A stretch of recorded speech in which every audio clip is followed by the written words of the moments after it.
hora en el libro de Tesalonicenses, primer libro de Tesalonicenses, capítulo 4, verso 13.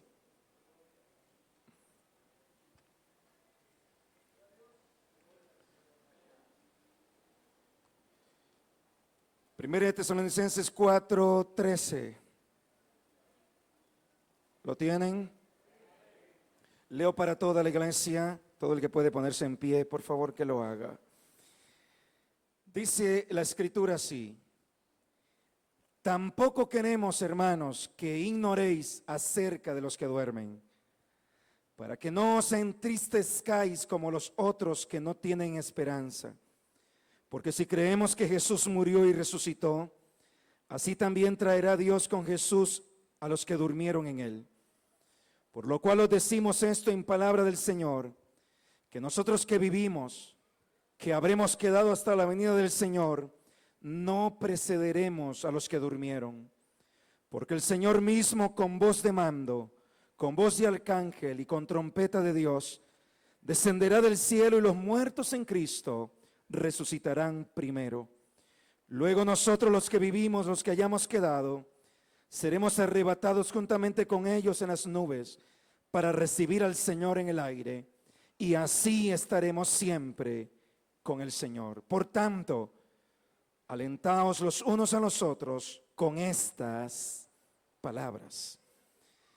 Primera de Corintios, capítulo 15, dice la escritura a partir del verso 51 de la siguiente forma: he aquí, os digo un misterio, no todos dormiremos, pero todos seremos transformados. En un momento, en un abrir y cerrar de ojos, a la final trompeta, porque se tocará la trompeta. Y los muertos serán resucitados incorruptibles, y nosotros seremos transformados. Porque es necesario que esto corruptible se vista de incorrupción, y esto mortal se vista de inmortalidad. Y cuando esto corruptible se haya vestido de incorrupción, y esto mortal se haya vestido de inmortalidad, entonces se cumplirá la palabra que está escrita: sorbida es la muerte en victoria. ¿Dónde está, oh muerte, tu aguijón? ¿Dónde, oh sepulcro, tu victoria? Ya que el aguijón de la muerte es el pecado, y el poder del pecado la ley. Mas gracias sean dadas a Dios, que nos da la victoria por medio de nuestro Señor Jesucristo. Así que, hermanos míos amados, estad firmes y constantes, creciendo en la obra del Señor siempre, sabiendo que vuestro trabajo en el Señor no es en vano. Padre, en el nombre de Jesús, clamamos en esta hora, Señor, para que tu voz una vez más se deje oír. Tu palabra dice: por toda la tierra salió tu voz, y hasta el extremo del mundo tus palabras. Esta palabra que cambia, que transforma, este poder del evangelio, Señor, que da vida, Señor, en el nombre de Cristo Jesús y salvación. Hoy, Señor, aleluya, sea manifiesto. El que está tibio se caliente, el que está enfermo se sane, el que está débil en su alma y en su fe reciba fuerza de Dios en el nombre de Cristo Jesús, y una iglesia que esté despierta, aleluya, como virgen prudente, Señor, esperando a la voz de su amado. En el nombre de Cristo Jesús lo pido, usa mi vida en el nombre de Jesús, amén. Puede sentarse.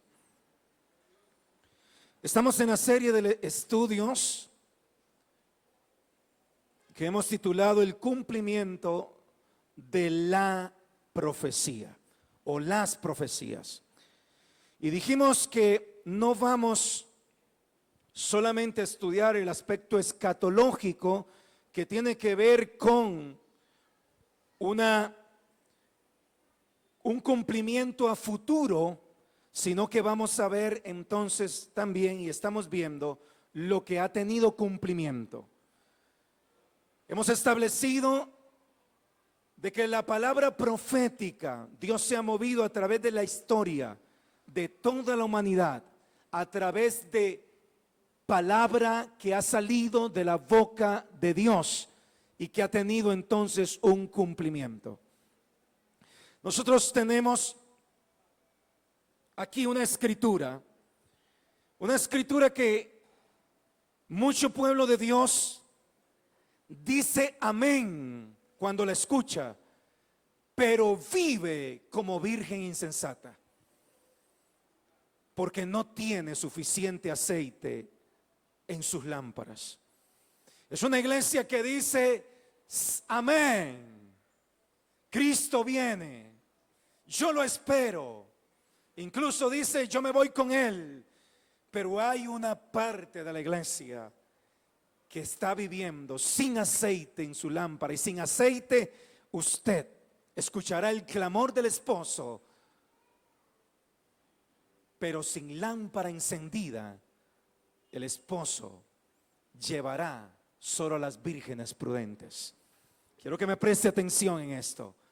Estamos viviendo tiempos de apostasía y dedicamos ya una buena parte para hablar de lo que es o evidenciar lo que son los profetas falsos. Jeremías utiliza el capítulo 23 para dar características de cuáles son esos profetas soñadores que hablan cosas buenas del porvenir, pero que no amonestan nunca al pueblo para que se vuelva a Dios. Y cuando hay un pueblo entretenido solo en las cosas buenas que Dios va a hacer, hay una parte de la prosperidad que preocupa de pronto a los ministros de Dios, porque en medio de la prosperidad el pueblo lo que hace es dormirse y termina siendo ahogada la semilla que Dios sembró en ellos por los espinos que terminaron siendo afanes de la vida. Y de acuerdo a Lucas capítulo 21, verso 34 en adelante, está escrito y dice el Señor Jesús: mirad por vosotros mismos, que no se carguen vuestros corazones de los afanes de la vida, para que aquel día no los sorprenda. Y hay mucho pueblo de Dios, de congregaciones grandes y de congregaciones pequeñas,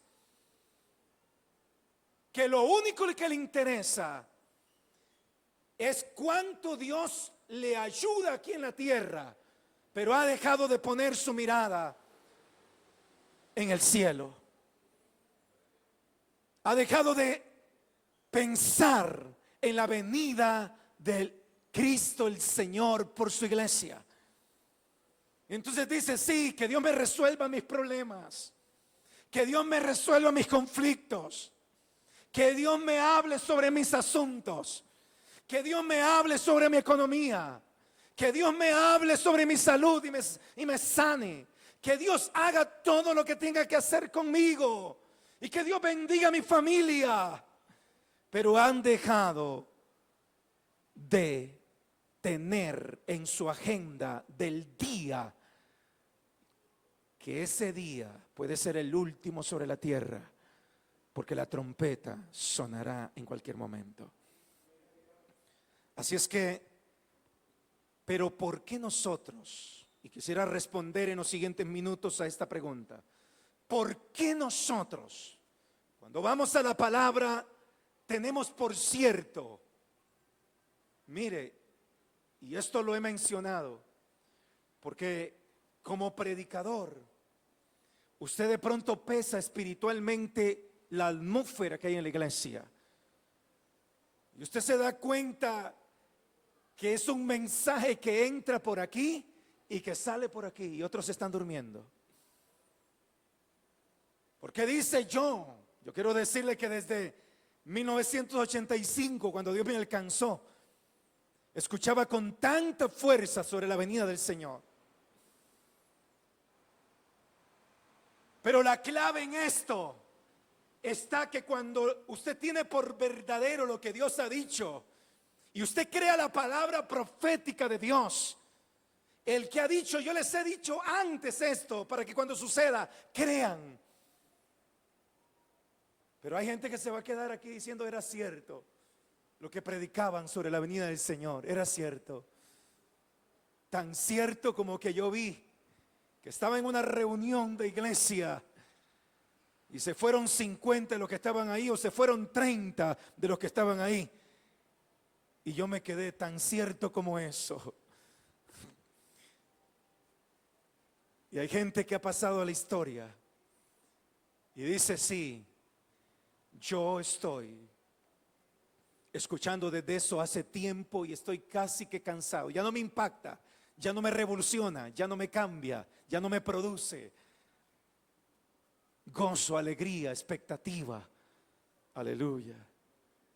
El reunir aceite, no solo en mi lámpara, sino en mi vasija, para decir tengo provisión suficiente y sigo llenándome del Espíritu de Dios y sigo llenándome de su gloria. Sigo llenándome y pidiendo que Él sea, aleluya, en mi vida, el motor, la fuerza, la unción que necesito para hacer su obra aquí en la tierra, para vivir una vida entregada, consagrada. Dios clama desde el cielo por su palabra, diciendo, sean santos, porque yo soy santo. Dios está clamando desde el cielo y proclamando. Y esta palabra no sucedió en el Nuevo Testamento. Esta es una palabra que habla desde el Levítico. Sean santos porque yo soy santo. Dios ha establecido a través de la historia la santidad. Tanto así que solo una vez al año podía entrar el sacerdote delante del arca y tenía que entrar en su vestido con campanitas que dieran señal de que él estaba vivo y que no había muerto a causa de la gloria de Dios.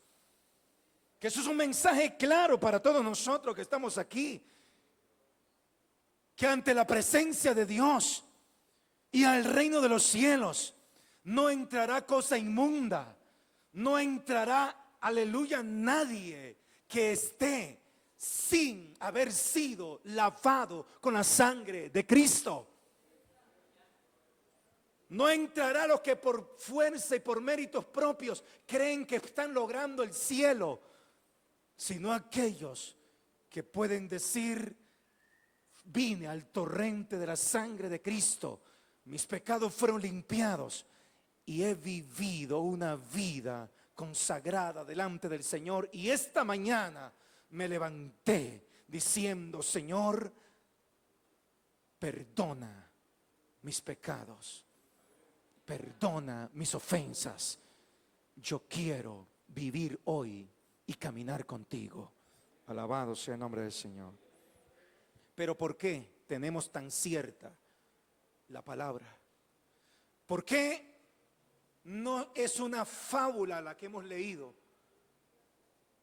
¿Por qué no es una historia que parece muy bonita y que quién sabe si se cumplirá? ¿Por qué es que entonces está aquí escrito y lo creemos y lo enseñamos como una verdad que está por cumplirse en los próximos días? Porque es fácil de pronto entretener a la gente diciendo, téngale miedo al infierno, piense que hay un cielo, y usted de pronto decir, o que alguien le aparezca diciendo, es que eso es una historia, es una fábula, yo no lo puedo creer. ¿Por qué nosotros vamos a la Escritura y lo tenemos como un hecho real?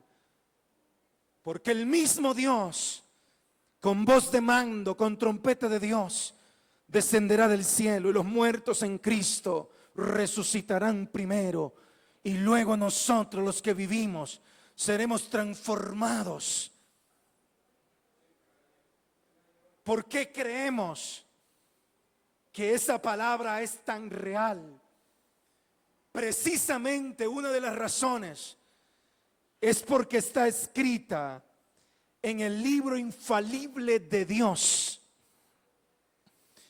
La unidad de la palabra de Dios, el porqué de la veracidad de las Escrituras. El apóstol Pedro dice que esta es la profecía más segura y que la unidad de la palabra, casi en todas las Biblias, nosotros vamos a lo que es el índice y encontramos que está en una forma de columnas. Los primeros 39 libros del Antiguo Testamento están en columna, luego siguen los del Nuevo Testamento, 27 más, en una columna. Pero en realidad la unidad de la palabra, de una forma mejor explicada o graficada, un gráfico diría que tiene que ser como un círculo redondo donde estén todos los libros de la palabra, y en ese círculo empieza con Génesis, sigue Éxodo, Levítico, y así siguen hasta llegar a Apocalipsis. Y entre otra vez Génesis y Apocalipsis se encuentran en el círculo de los libros de Dios. Para usted encontrar la unidad de esta palabra profética de Dios. Estoy hablando sobre el tema, el cumplimiento de las profecías. El libro de Génesis empieza diciendo: en el principio creó Dios los cielos y la tierra. Y el libro de Apocalipsis termina diciendo: y vi yo un cielo nuevo y una tierra nueva.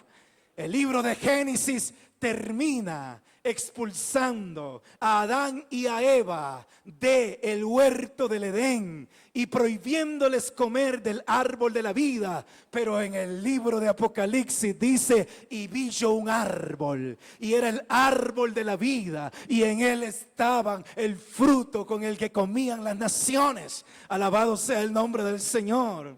Aleluya. Bendito sea el Señor. En el libro de Génesis empieza diciendo: y Dios creó la lumbrera mayor para que alumbrase en el día. Y Apocalipsis termina diciendo: y ya no habrá necesidad de sol, porque Dios mismo será su lumbrera. Bendito sea el nombre del Señor. Es la unidad de la palabra de Dios.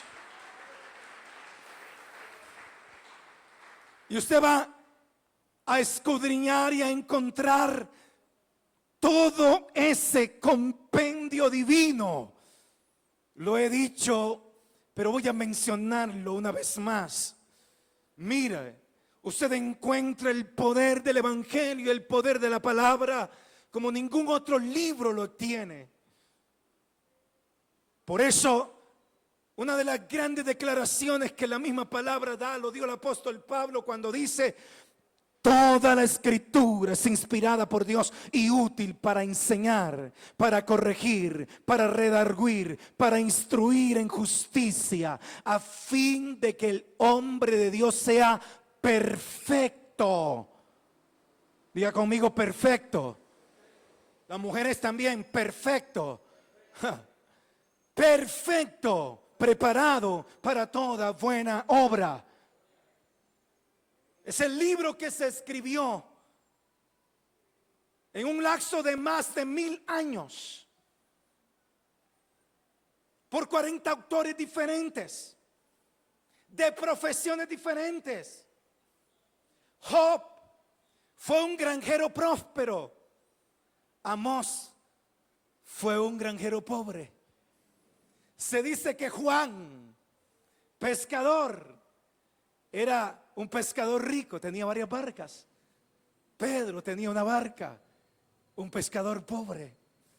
Usted encuentra los diferentes lugares en que fue escrita la escritura. Fue escrita en el desierto, como en la isla de Patmos.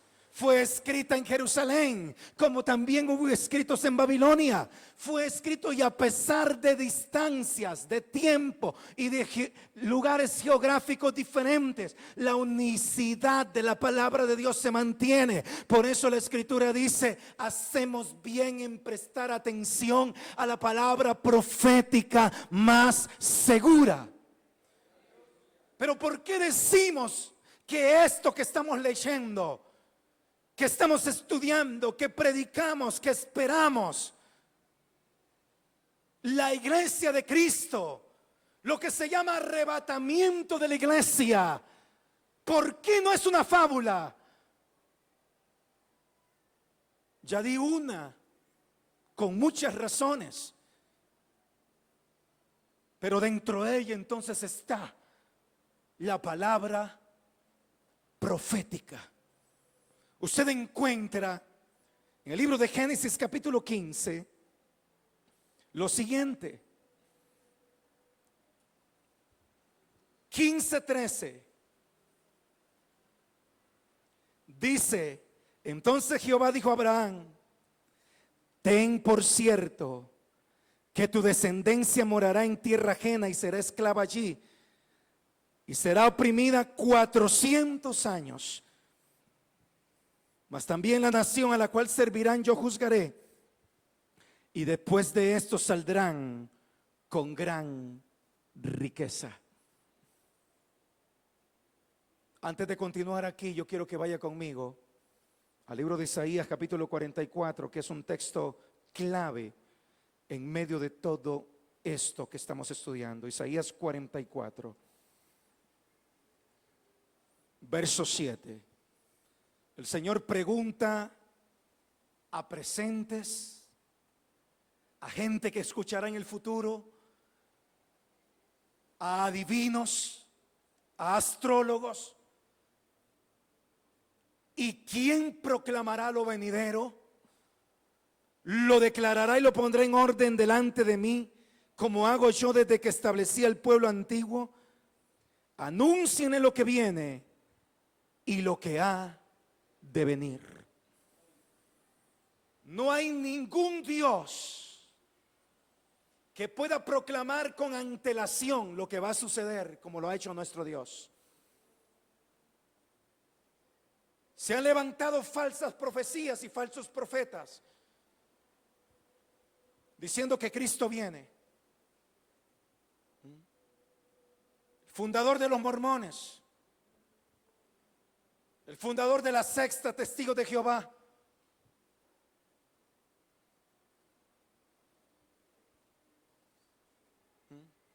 Carlos Russell, para principios del siglo pasado, estaba diciendo por ahí en 1914: estamos viviendo el último tiempo. Comenzó a interpretar según él las escrituras y a contar los años proféticos, los días proféticos como años proféticos, y dice: estamos en los 2300, ya se cumplieron desde que Daniel profetizó esto. Así es que se atrevió a dar la fecha, y cientos de personas en el mundo y miles de personas estaban esperando que Cristo viniera, que el fin del mundo llegara, y no llegó. Y así han sucedido historias, pero el pueblo de Dios ha percibido por la palabra cómo es posible que cuando Dios ha dicho: pero el día y la hora nadie lo sabe, ni los ángeles que están en el cielo, solo mi Padre. Por tanto, dice el Señor, velen y oran para que aquel día no los sorprenda como ladrón en la noche.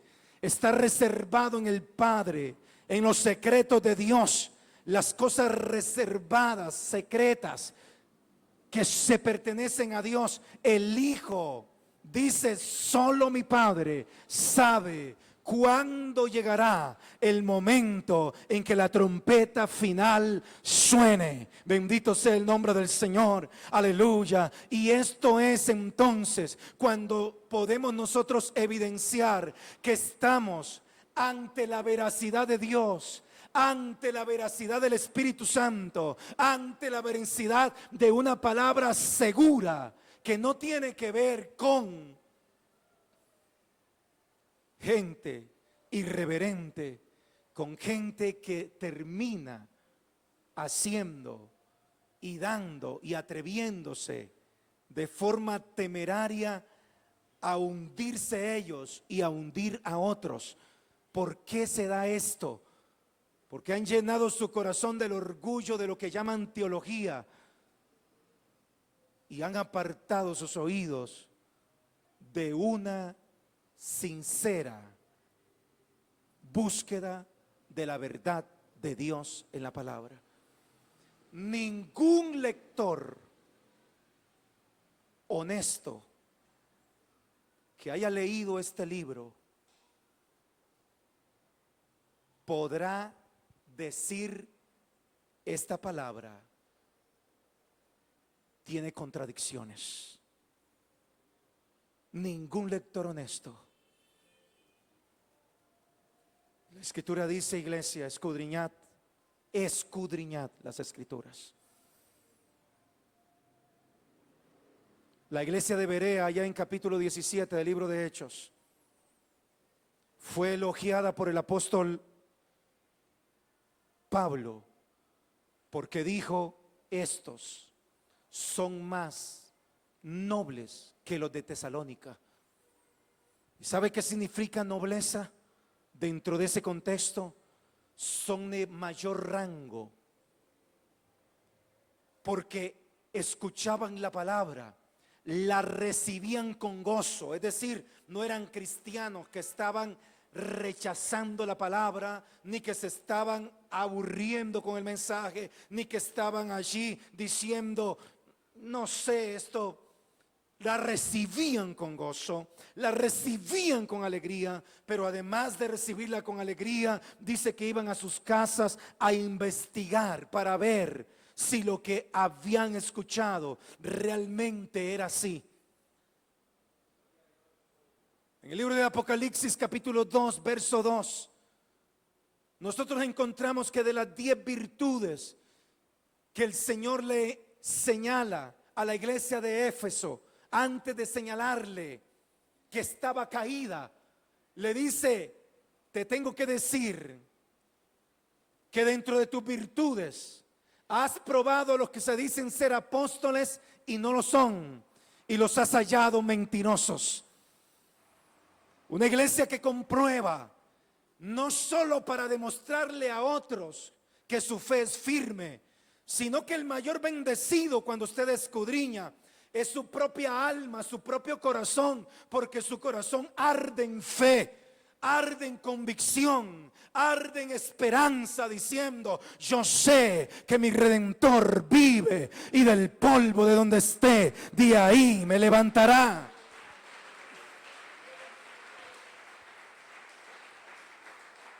Y si hay algo maravilloso, es vivir una vida ardiendo en el poder del Evangelio,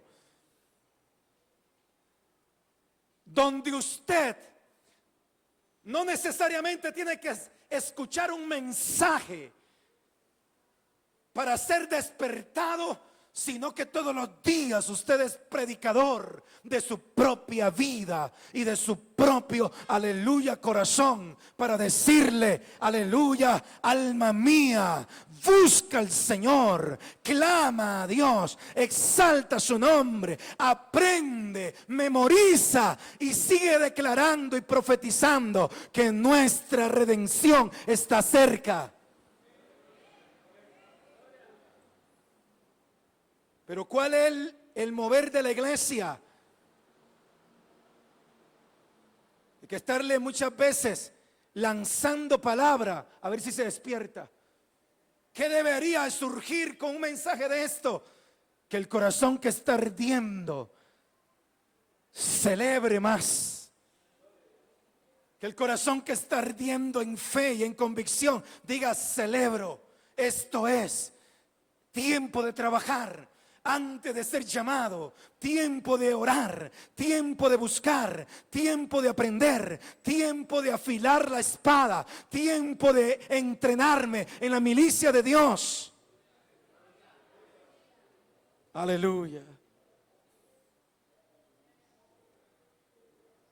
Entonces, en el libro de Génesis, el cumplimiento de la profecía, Dios ha sacado a Abraham de Ur de los Caldeos. Dios se le aparece, él sacrifica. Y en medio del sacrificio, Abraham comienza a luchar. Abraham comienza a cansarse. Habían águilas que querían arrebatar el sacrificio. Y comienza ahí. Y en medio de esto, porque sería bueno que en medio de todo esto vayamos, porque quiero decirle, aleluya, que hay momentos así. Verso 6: y creyó a Jehová y le fue contado por justicia. 15:6 de Génesis. Y le dijo: yo soy Jehová, que te saqué de Ur de los Caldeos para darte a heredar esta tierra. Y el Señor respondió, y él respondió: Señor Jehová, ¿en qué conoceré que la he de heredar? Y le dijo: tráeme una becerra de 3 años, y una cabra de 3 años, y un carnero de 3 años, una tórtola también y un palomino.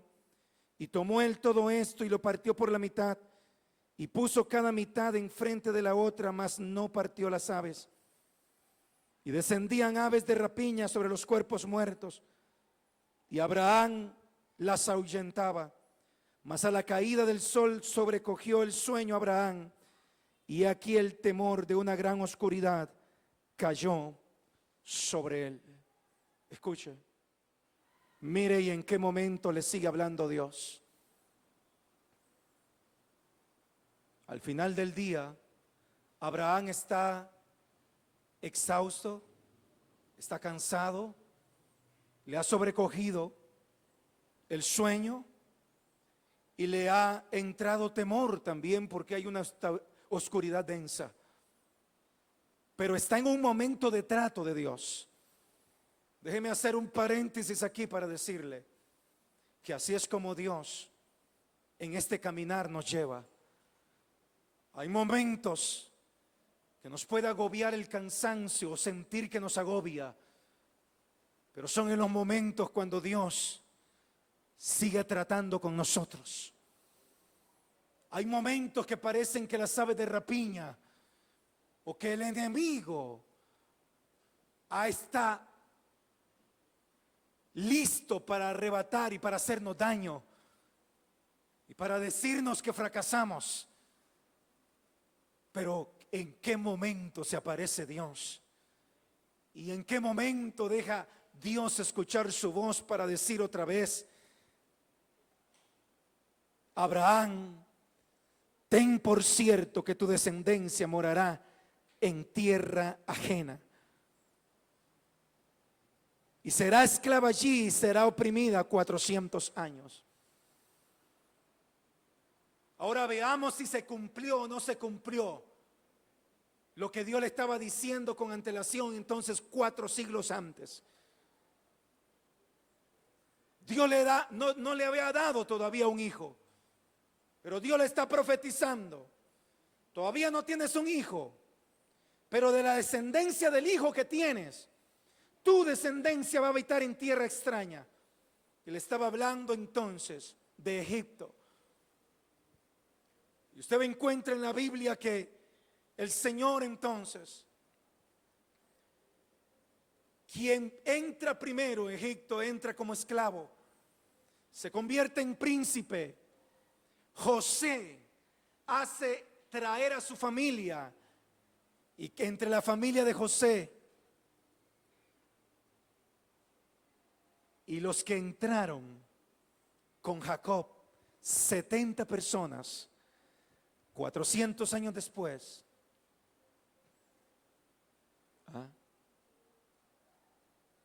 Dios está diciendo, ahí está. Y aquel pueblo los va a oprimir, que es lo que significaban las águilas que volaban en el sacrificio. Aquel pueblo los va a oprimir, pero saldrán con grandes riquezas. Y usted encuentra el cumplimiento perfecto de Dios en los tiempos, en la historia. Porque cuando el pueblo de Israel salió de Egipto, habiéndose Dios dado a conocer a ellos, porque eso es lo que Dios hace. Dios se da a conocer por su nombre y se da a conocer por sus obras. Dios establece a Moisés y le dice, vas a decirle al pueblo, yo soy, te envío a vosotros. Pero no lo envió solo con el nombre, lo envió con señales. Tal y cual ha pasado con la iglesia. Dios no ha dejado solo su nombre para decir en mi nombre solamente. Dios ha dejado señales en la iglesia. Un pueblo que no se rinde. Un pueblo que ha pasado la historia y ha tenido persecución.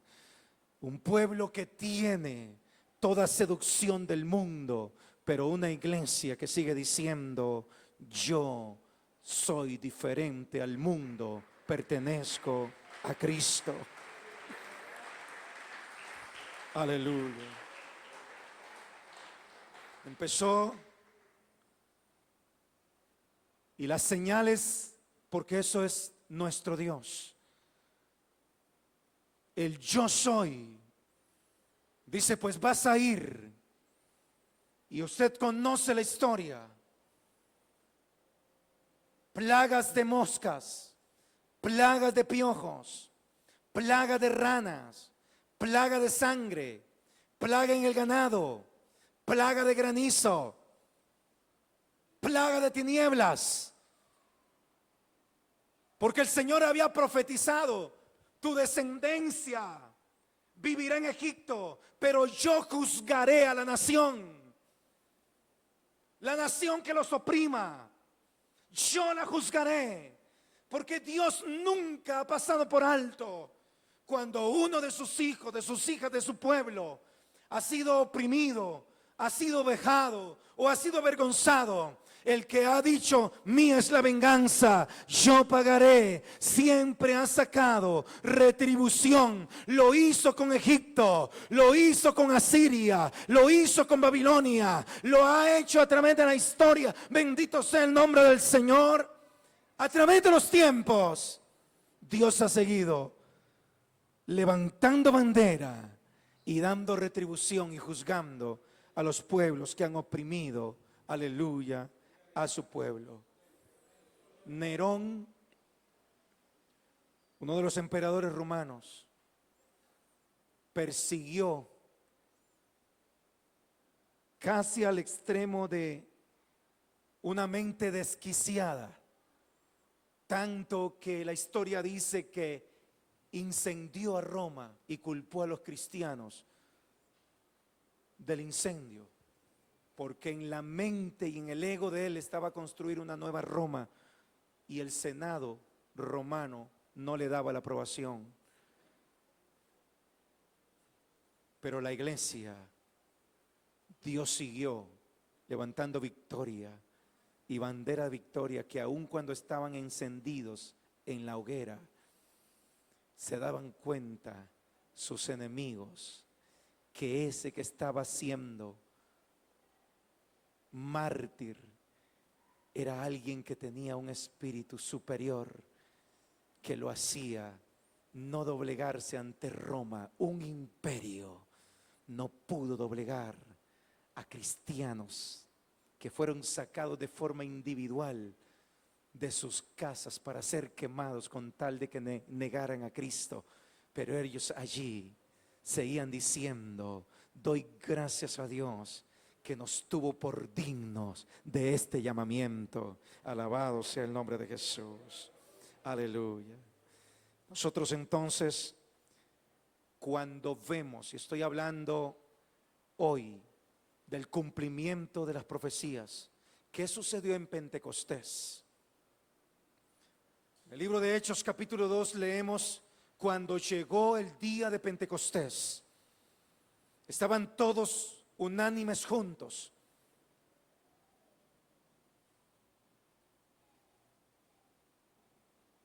Eran las 9 de la mañana. El apóstol Pedro dice: mire, tengo que decirles que estos no están ebrios como ustedes suponen. Yo quiero decirles que esto que está sucediendo aquí es el cumplimiento profético. Dios declaró a través de Joel que en los postreros días derramaría su espíritu sobre toda carne, y que nuestros jóvenes verían visiones y nuestros ancianos soñarían sueños, y sobre sus siervos y sobre sus siervas profetizarían. Y lo que está apelando entonces es ¿a qué? Al cumplimiento profético.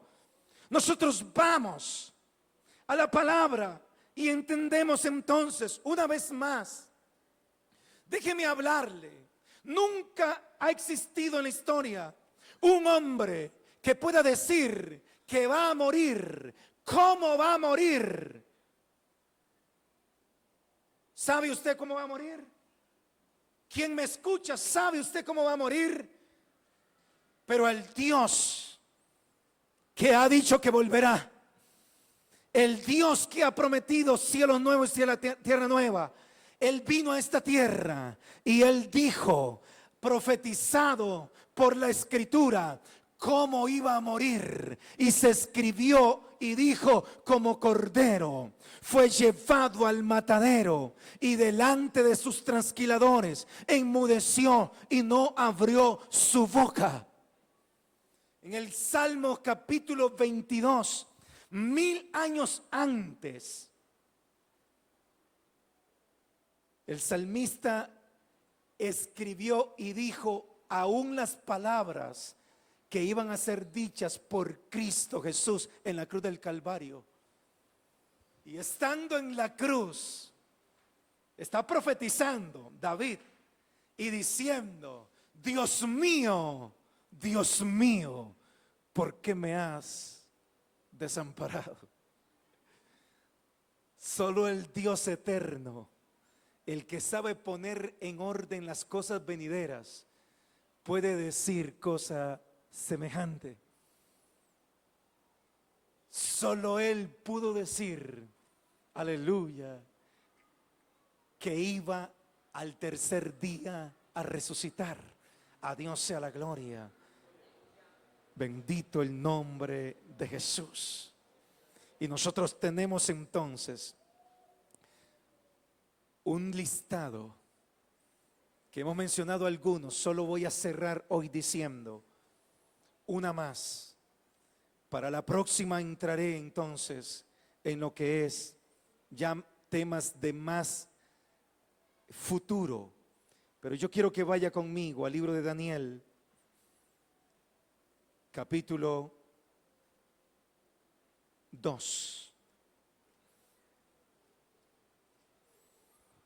Y en el verso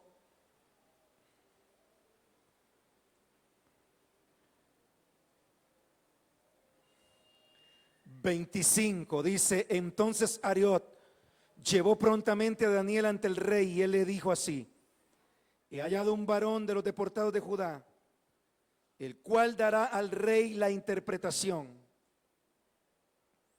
Respondió el rey y dijo a Daniel, al cual llamaban Beltsasar: ¿podrás tú hacerme conocer el sueño que vi y su interpretación? Escucha lo que dice Daniel. Respondió delante del rey diciendo: el misterio que el rey demanda, ni sabios, ni astrólogos, ni magos, ni adivinos lo pueden revelar al rey. Y otra vez nos remite a Isaías 44:7. ¿Quién declarará lo por venir? ¿Quién lo proclamará y lo pondrá en orden delante de mí? Y aquí está entonces uno de los profetas de Dios, quizá el que más santidad puede notársele. Irreprochable, porque usted no encuentra en Daniel nada digno de reprochar. En tierra ajena. Y Daniel está allí con la sabiduría que Dios le ha dado, pero con una humildad profunda. Porque ya todos algunos colegas de él y otros que no eran, aunque a la fuerza porque eran adivinos, y todos estos no habían podido. Y Daniel está diciendo delante de Nabucodonosor: tú tienes la interpretación. Y mire cómo empieza Daniel. Daniel empieza diciendo: Señor, no hay ni sabios, ni astrólogos, ni magos, ni adivinos que puedan revelar. ¿Qué pensaría Nabucodonosor cuando Daniel le dijo esto? Habrá pensado y dicho: quedé en la misma situación.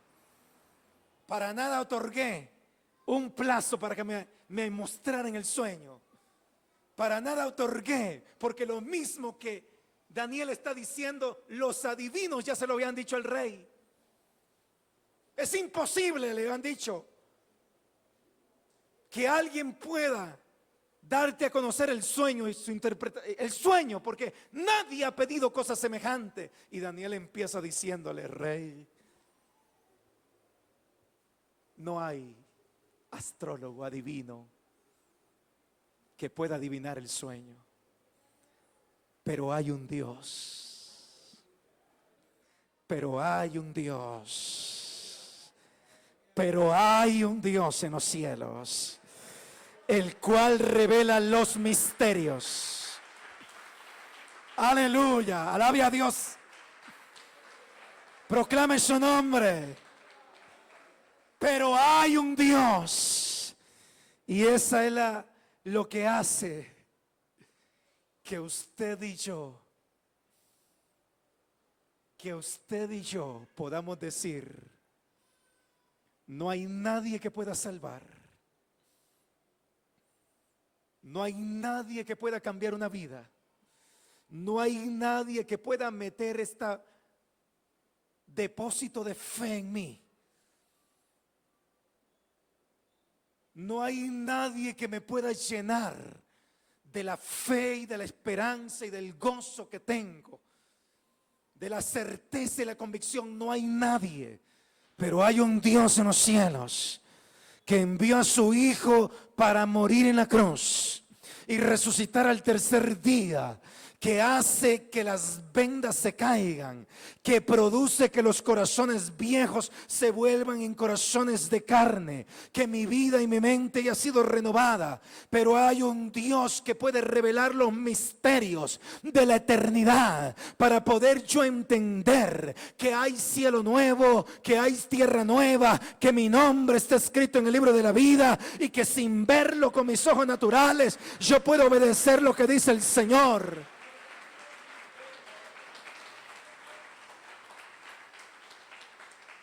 Y obedecer a la palabra que dice: no se gocen porque los demonios se les sujetan, alégrense porque su nombre está escrito en el libro de la vida. Pero hay un Dios en los cielos que ha hecho posible que seamos llamados hijos de Dios, herederos y coherederos juntamente con Cristo.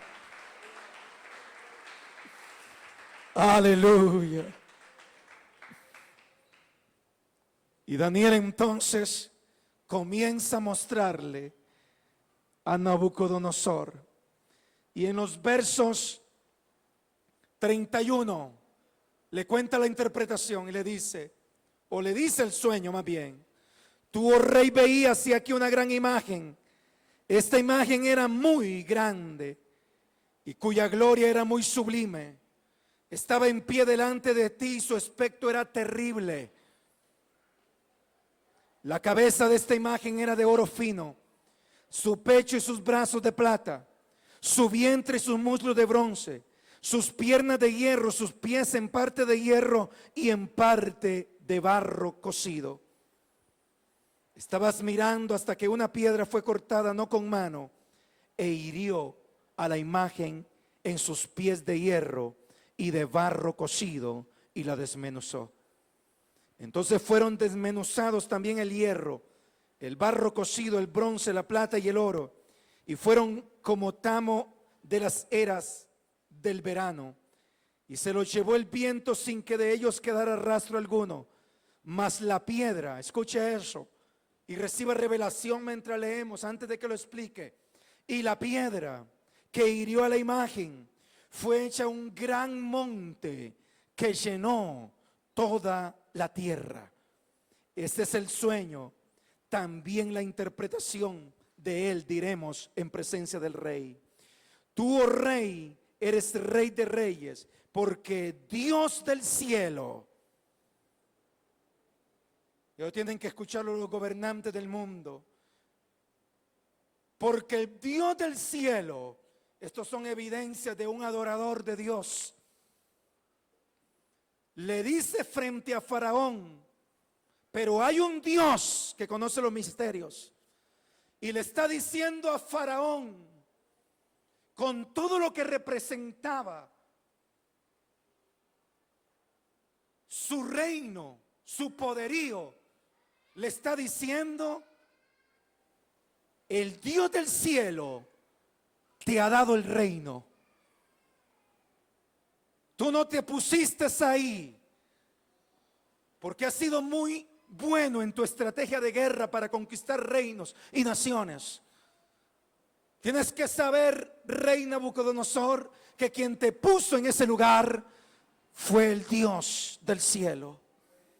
Y te dio reino, poder, fuerza y majestad. Y donde quiera que habitan los hijos de los hombres, bestias del campo y aves del cielo, Él los ha entregado en tu mano y los ha dado. Y le dice: tú eres esa cabeza de oro. A través de la historia universal inclusive está demostrado de que uno de los reinos fue el babilónico, el que consiguió más conquistas y más expansión de territorio y más poder y más gloria. Y por eso Dios le está mostrando entonces los reinos del mundo y los imperios. Solo hay dos reyes en la Biblia y ambos reyes son reyes no judíos. Los dos reyes eran reyes que representaban el mundo, y a los dos reyes les dio sueño: Faraón número 1 y Nabucodonosor número 2. A estos dos reyes Dios les dio sueño porque tenía que ver con la política mundial, y Dios le está entregando entonces ahí y le está diciendo a Nabucodonosor: lo que Dios te está mostrando para aquel tiempo era un tema escatológico. Era un tema de profecía que no se había cumplido. Aleluya. Oh, gloria a Dios. Estoy lleno del Señor para predicar hoy. No importa que no diga amén ni aleluya. Pero siento la unción de Dios para hablar y para decirle a la iglesia y a todos los que nos escuchan y nos escucharán en los próximos años, que el mensaje queda grabado ahí. Aleluya. Y si Cristo viene, de pronto escucharán el mensaje diciendo: ahí está, nos acordamos de aquel mensaje. O hay un predicador, habrá gente que escuche esto y que Dios despierte, porque la palabra de Dios no vuelve vacía. La palabra de Dios es enviada por Dios, por el Dios mismo, el Dios que sirve para transformar y cambiar vidas. Aleluya. Oh, gloria al nombre de Jesús. Así es que la cabeza de oro le está diciendo: ya te di el sueño, Dios me mostró el sueño. Ahora, ¿cómo cree que está Nabucodonosor? Ahora está con toda la atención y dice: me interpretó el sueño. O sea, me dijo el sueño. Ahora tengo total certeza de que la interpretación también es verídica. Y está absorbiendo. Y le dice: después de ti se levantará otro reino inferior al tuyo, porque representaba la plata. Era otro reino que tenía que ver con una política mundial y tenía que ver también con Israel, porque este reino estaba allí. O sea, fueron reinos que tuvieron que ver con el trato de Dios con la nación de Israel, como será el trato de Dios en la semana 70 de Daniel. Aleluya. Usted está comiendo alimento sólido. Tiene que aprender a comer alimento sólido. Aleluya. Tiene que comer profecía de Dios. Tiene que comer palabra de Dios. Solo la proteína produce que el músculo se haga fuerte. Sí. Si usted solo está comiendo Gerber, usted será un débil por siempre. Usted tiene que comer comida sólida, lo que le nutra, lo que le, aleluya, afirme su fe, lo que lo haga avanzar, lo que lo haga levantarse, lo que lo haga ser un cristiano con un carácter que mira a Jesucristo y deja de ver al mundo y deja de ver las circunstancias y deja de ver los temores que le ofrecen las noticias para decir, aleluya, tengo mi mirada en aquel, mi Redentor, aleluya. Se levantará otro reino. ¿Y cuál es la característica de otro reino? Dice que será el pecho y los brazos de plata.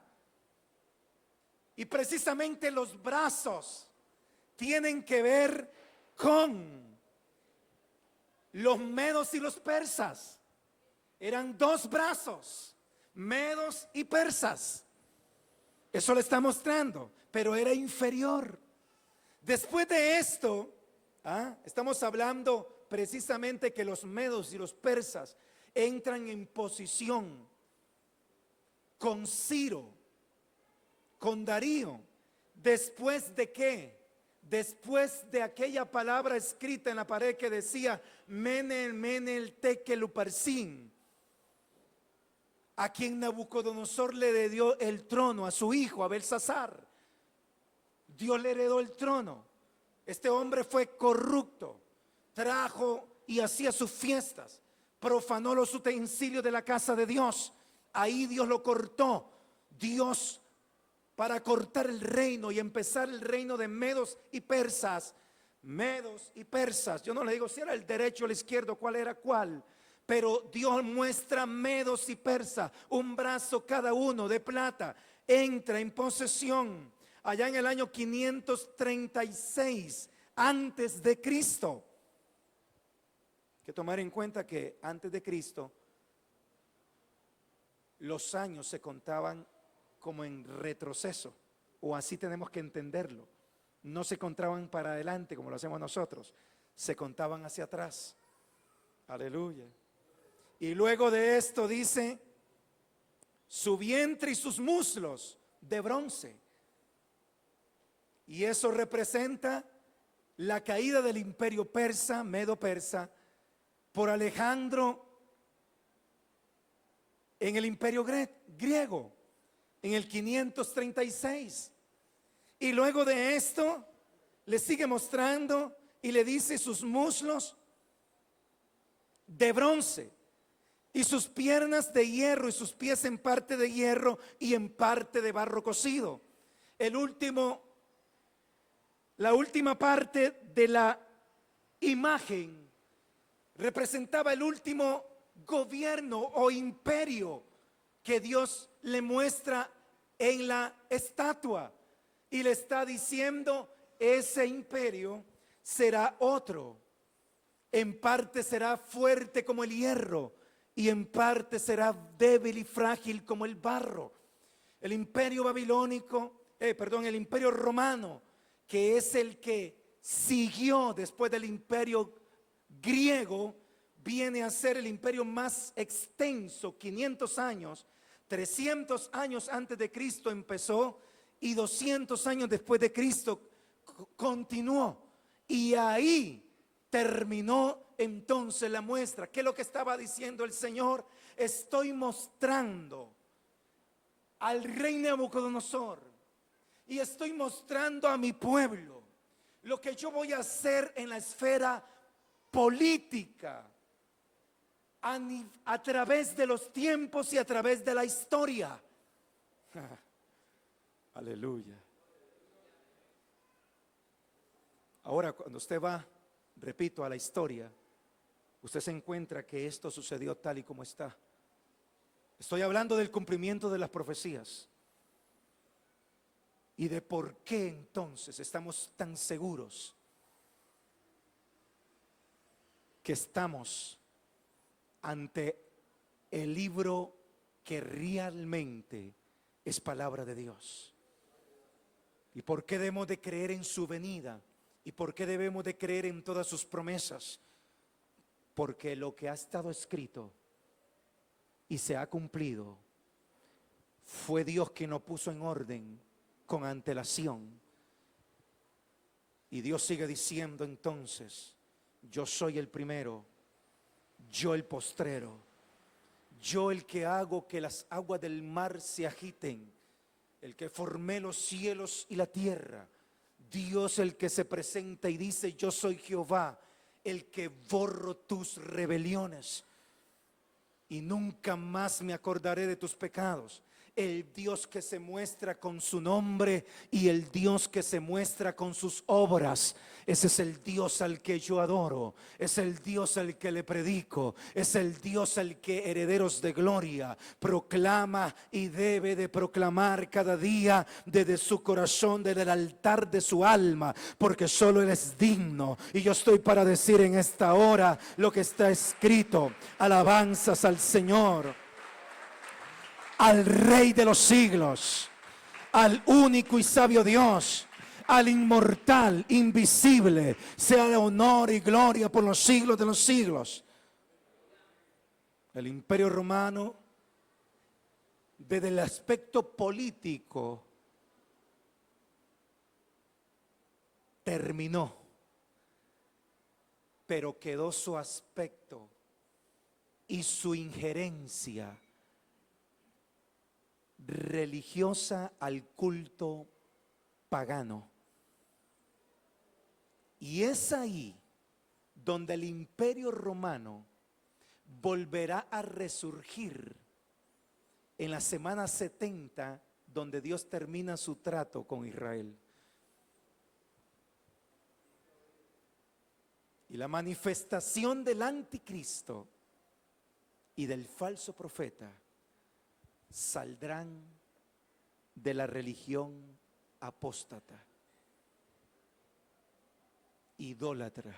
De ahí saldrá. Alabado sea Dios. Pero cierro ahora sí con esto. Dice que sobre aquella estatua cayó una piedra no cortada con mano de hombre. Una piedra no cortada con mano de hombre. Y esa piedra hirió a la imagen. Aleluya. Hirió a las naciones. Hirió a los imperios.